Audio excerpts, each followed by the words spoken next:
हाँ, ये आप रमेश कुमार साकेत की पत्नी हैं। जी हाँ। तो जो उनकी हत्या हुई उसको लेकर के आप जो आरोप लगा रही हैं कि उनकी हत्या की गई है, उन्होंने आत्महत्या नहीं किया है, तो आप क्या जानती हैं जिसके बारे में बताना चाहती हैं कि उनकी हत्या हुई है?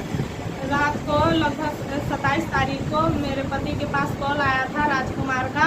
वो बोला कि रमेश तुम मेरे पास आ जाओ, नहीं तो मैं मतलब फांसी लगा के मर जाऊंगा। ऐसे तो बोले कि भैया जी तुम क्यों मर रहे हो, मैं आ रहा हूँ। ऐसे फिर वो घर से बाहर निकले तो कै बजे रात को निकले? 8:30 बजे निकले। तो जेठानी जी बोली कि कहाँ जा रहे हो छोटू, तो बोले कि भाभी मैं आ रहा हूँ, राजकुमार भैया ने मुझे बुलाया है। तो वो चले गए। फिर मैं कुछ समय के बाद उनको ढूंढने के लिए गई। वो जब घर वापस नहीं आए तो मैं उनके घर गई जो कॉल करके बुलाया था, उसके चाची के घर। तो मैं बोली कि रमेश जी आए हैं क्या, तो बोली कि नहीं आए हैं। तो हम बोले कि शायद उसके घर होंगे। ऐसे तो ना बोली कि रुक जाओ, नहीं तो शायद तुमको ही मारेंगे, मैं जाके पता करके आ रही हूँ। कौन तो बोला ये कि तुमको ही मारेंगे? हीरामती बोली थी। ये कौन है हीरामती? जो कॉल किया था आरोप, मतलब ये राजकुमार उसकी चाची है। अच्छा, ठीक है, फिर क्या हुआ? तो क्या हुआ कि वो पता करने के लिए गए तो बोले कि नहीं रमेश यहाँ नहीं है। तो मैं घर वापस आ गई। मैं पूछी चेची भी, मतलब गए थे पता करने के लिए। मैं घर में पूछी तो वो भी नहीं आए थे। सुबह मैं जब सो के उठी, मैं उनको ढूंढने के लिए अपने दूसरे घर में गई। शायद सोची कि शायद वहाँ पे होंगे, तो वहाँ पे नहीं थे। जब मैं बाहर साइड देखी घर के थोड़ा बाहर में, तो सामने ही घर के महुआ के पेड़ में लटकाए हुए मिले थे मेरे। अच्छा, तो सबसे पहले आप ही ने सुबह देखा उनको कि महुआ के पेड़ में लटके हुए थे? हाँ।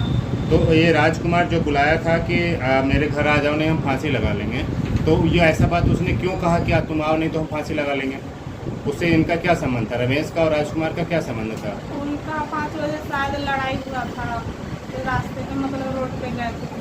किसका? राजकुमार और रमेश का? हाँ। किन बातों को लेकर के लड़ाई हुई थी? वही पत्नी के संबंध में। किसकी पत्नी?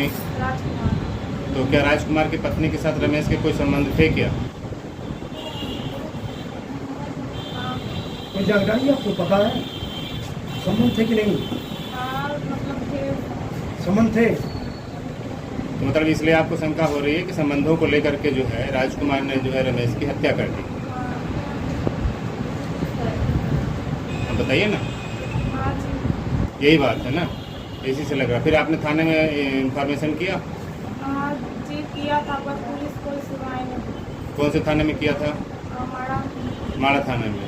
तो माड़ा थाना वालों ने क्या बोला? क्या किस तरह की घटना है? हत्या है कि आत्महत्या है? क्या बताया उन्होंने? बोले कि पोस्टमार्टम रिपोर्ट आने के बाद ही पता चलेगा कि आत्महत्या है कि मतलब उसमें मारा गया है। पोस्टमार्टम रिपोर्ट आत्महत्या बता रही है। अच्छा, आपको लग रहा है कि उनकी हत्या की गई है? हाँ जी। तो आप क्या चाहती हैं? आप उसके आगे कार्रवाई करना चाहते हैं, उसको सजा दिलाना चाहते हैं। मेरे को लगता है वही मारा। अच्छा, नाम बताइए आपका। तो मेरा नाम है सितारा वर्मा, मैं उनकी पत्नी हूँ। हत्या को आत्महत्या बनाने की कोशिश में जुटी माड़ा पुलिस, जैसा कि एक मामला सामने आया है, क्या कुछ कहेंगे आप? देखिए, माड़ा पुलिस का कारनामा तो अजीबोगरीब है। माड़ा पुलिस का इकलौता एक कोई केस नहीं है। मैं आपको बता दूं कि ये 4-5 केस ऐसे हैं माड़ा पुलिस के, जिनमें उनके परिवार वाले फरियादी आरोप सीधा लगा रहे हैं कि उनकी हत्या की गई है। जो परिस्थितियां हैं वो सीधे सीधे कह रही हैं कि उनकी हत्या की गई है, लेकिन इसके बावजूद भी माड़ा पुलिस ये कह रही है कि आत्महत्या का केस है। प्रमाणीकरण आपको बताऊं, अभी ये सितारा वर्मा ने अभी आपके सामने बताया ये बात कि भाई हमारे पति को बुलाया गया। अब आप सोचिए कि 8:30 बजे बुलाया जाता है, 9-9:30 बजे फरियादियाँ खुद पहुंच जाती पीछे से अपने पति को देखने के लिए कि भाई हमारा पति कहाँ है। पूरे घर भर के लोग गायब होते हैं, उसका पति भी गायब होता है, और सुबह जब वो सो के उठते लोग को लाश लटकी मिलती है। परिस्थितियाँ कई तरीके से जो शो कर रही हैं, नहीं उनकी हत्या हुई है। तो आजकल तो लोगों को सुनते ही नहीं है, लोग सिर्फ अपनी मनमानी चला रहे हैं। तो ये निश्चित रूप से मैंने एसपी को चिट्ठी लिखा है और कहा है कि आप इसकी निष्पक्ष जांच कराइए और उससे जो रिजल्ट सामने आए आरोपियों के ऊपर कड़ी कार्रवाई की। कहते हैं डॉक्टर भगवान का रूप होता है, लेकिन डॉक्टर ही कहीं ना कहीं पीएम को। भाई बाप बड़ा ना भैया, सबसे बड़ा रुपया। आजकल कोई नियम सिद्धांत कानून कुछ नहीं बचा है, लोग पैसे के आगे नतमस्तक हैं। जो जितना मोटी रकम दे दे, किसी की हत्या कर दे, सब कुछ आजकल मैनेज हो जाता है। तो डॉक्टर, अब वो बात नहीं रही कि डॉक्टर भगवान के रूप है। डॉक्टर भी विचार में भ्रष्ट हो गए हैं आजकल डेट में, और पैसे लेकर के मनमानी फर्जी रिपोर्ट तैयार कर रहे हैं।